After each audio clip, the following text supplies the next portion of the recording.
Serving up something sweet, here is the Sports Scoop. In today's episode, we are going to be talking about how to stay in shape for the summer, or if you want to be in better shape. So first up, what we're going to be talking about is dietary plans for cutting. So if you don't know what cutting means, it basically means cutting weight. So cutting weight means, say if you're at 170 and you have a little bit more body fat, say like 18% body fat, and you want to cut down to 150 with 13% body fat. It's really hard to get into single digits, trust me.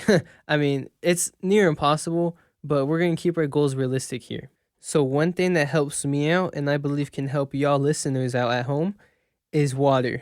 Now you may be thinking, what? Water? How's water going to help me lose weight? Well, when you're cutting, you actually technically eat less, but higher protein, because protein builds muscle, and you don't really want to have too much carbs or fats in your food, because that will make you gain weight. So for water, I like to drink a gallon of water on Monday. On Tuesday and Wednesday, drink half. And Thursday, I drink a quarter gallon. And then Friday, just drink enough to get you through the day. So that could be a cup, 2 cups, even a gallon. It's really up to you. But the reason I drink that much water is because I'm a boxer, right? So our workout plans are like crazy. And whenever I work out, so in the summer, I wear a sauna suit. I know, crazy. A sauna suit in summer. But it helps out so much when I'm running or working out because it makes me sweat out so much. And it's basically like water bloating because you're so full of water that you won't be that hungry. But I'm not saying cut out your meals. That's definitely not what I'm saying. Still eat at least 500 calories per meal. So in total, 3 meals a day, breakfast, lunch, and dinner, that would be 1,500 calories. And prioritize protein more than anything else. But with this water, it will keep you nice and full so that you don't need a snack in between the day. And you'll also stay hydrated. So when you work out, you'll sweat all of that out. For the workouts, first I'm going to be talking about running. For running, I prefer sprints because sprints actually burn off more fat because you're running at a faster pace. But if you want to do long distance, that's fine because long distance, you're running for longer. You still burn basically the same amount of calories, but you're just running longer at a slower pace.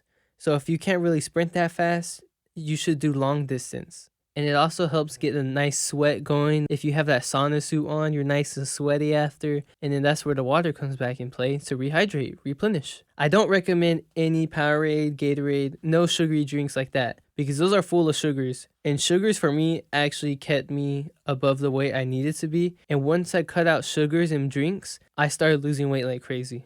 So unfortunately, no more sweet tea for you guys. I know how much my Texans love their sweet tea. Some weightlifting workouts I recommend are squats, bench press, and deadlift. Because those are all compound exercises, which means more than one muscle group is working at a time. That gets your core engaged, which for y'all who don't know is your stomach or your abs.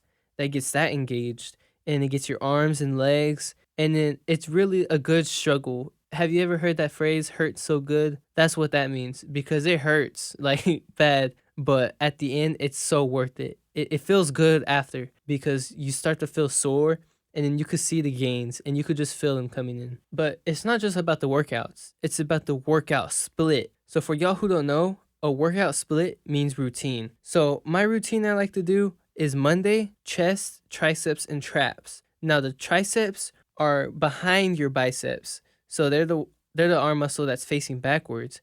And then your traps are right above your shoulders next to your neck.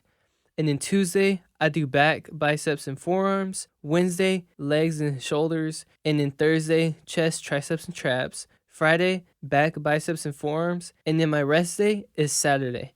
Rest days are so important to building muscle because you could work out all you want, sweat as much as you want, eat as healthy as you can, but the rest day is really where the muscle comes in play. And then Sunday, I go back to legs and shoulders. And you may be thinking, well, I don't want to work out. I don't want to lift weights. I just want to get skinnier and get thinner. But think about it this way. If you have a bear, a stuffed bear, right? And you take out the stuffing and it's just an empty bear, kind of flimsy. You don't want that to be you.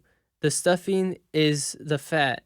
If you take out the fat, you're just going to be skinny, like flaily. And then that will be bad. That will be unhealthy for you. So you want to be like a big teddy bear. You want to have stuffing in you, which muscle. So you want to be nice and built. You want to lose fat and gain muscle. Now to end it off, I'm going to be going back to the term that you may have heard throughout this episode a lot, sauna suit.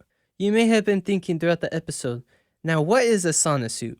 A sauna suit looks like a trash bag, like the material, it's that type of material. It's basically a windbreaker, but it keeps the heat trapped inside, so you could wear your hood on too. It's basically sweatpants and a jacket. It can get hot like a sauna, which is why it's called a sauna suit. So if you don't have a sauna suit, or if you can't afford one, what I recommend, find some sweatpants nearby and the windbreaker. A windbreaker has that same material as a sauna suit, but in my opinion, it's a little bit thicker, so it makes you more hot, which helps you sweat more. And then the sweatpants keep you nice and hot, which is what I completely recommend for a cheap alternative to the sauna suit. Serving up something sweet, here is the Sports Scoop.